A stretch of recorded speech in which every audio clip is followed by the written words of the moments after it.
നമസ്കാരം. ഇന്നത്തെ വാർത്തകളുമായി ഞാൻ രാജലക്ഷ്മി. വിവാഹ ആഘോഷങ്ങൾ ബാക്കിയാക്കി സൽമാൻ മടങ്ങി. ഇന്ന് വീട്ടിലെത്തുക യുവാവിൻ്റെ ചേതനയേറ്റ ശരീരം.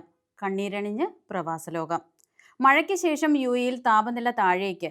ഒമാനിൽ താപനില 0-ന് താഴെ. രാജ്യം കടുത്ത ശൈത്യകാലത്തിലേക്ക് നീങ്ങുന്നു. ആര്യ രാജേന്ദ്രനും സച്ചിൻ ദേവിനും കോടതി നോട്ടീസ്.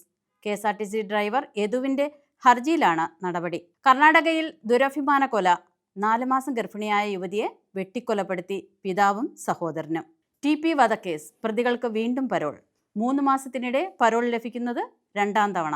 വാളയാറിൽ കൊല്ലപ്പെട്ട റാം നാരായണന് നീതി ഉറപ്പാക്കുമെന്ന് മുഖ്യമന്ത്രി. സമ്മർദ്ദങ്ങളുടെ കൊടുമുടി കീഴടക്കാനാവാതെ ഇടറി വീണ് അണ്ടർ-19 കൗമാരപ്പട. സഖ്വി നോക്കി നിൽക്കെ ഇന്ത്യൻ താരങ്ങൾക്ക് മെഡൽ നൽകിയത് മുബാഷിർ ഉസ്മാനി. ഇന്ത്യ ന്യൂസിലൻഡ് സ്വതന്ത്ര വ്യാപാര കരാർ യാഥാർത്ഥ്യത്തിലേക്ക്.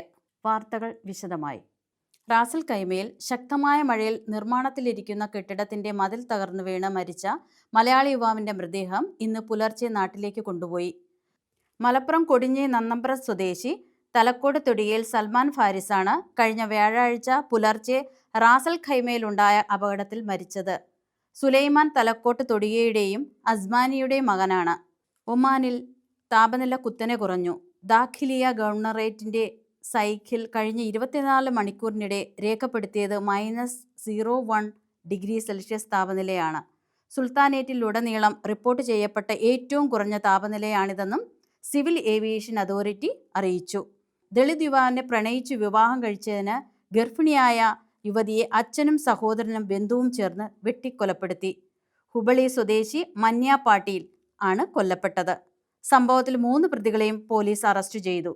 അണ്ടർ-19 ഏഷ്യ കപ്പ് ക്രിക്കറ്റിൽ റണ്ണറപ്പായ ഇന്ത്യൻ ക്രിക്കറ്റ് ടീമിന് മെഡൽ സമ്മാനിച്ചത് എമിറേറ്റ്സ് ക്രിക്കറ്റ് ബോർഡ് സെക്രട്ടറിയും ICC ഭാരവാഹിയുമായ Mubashir Usmani. Asian cricket council ചെയർമാനും പാക് ക്രിക്കറ്റ് ബോർഡ് പ്രസിഡന്റുമായ മെഹ്സിൻ നഖ്വിയുടെ സാന്നിധ്യത്തിലായിരുന്നു ഇത്. ഇതോടെ ഇന്നത്തെ വാർത്തകൾ അവസാനിച്ചു. വാർത്തകളും വിശേഷങ്ങളുമായി വീണ്ടും കാണാം.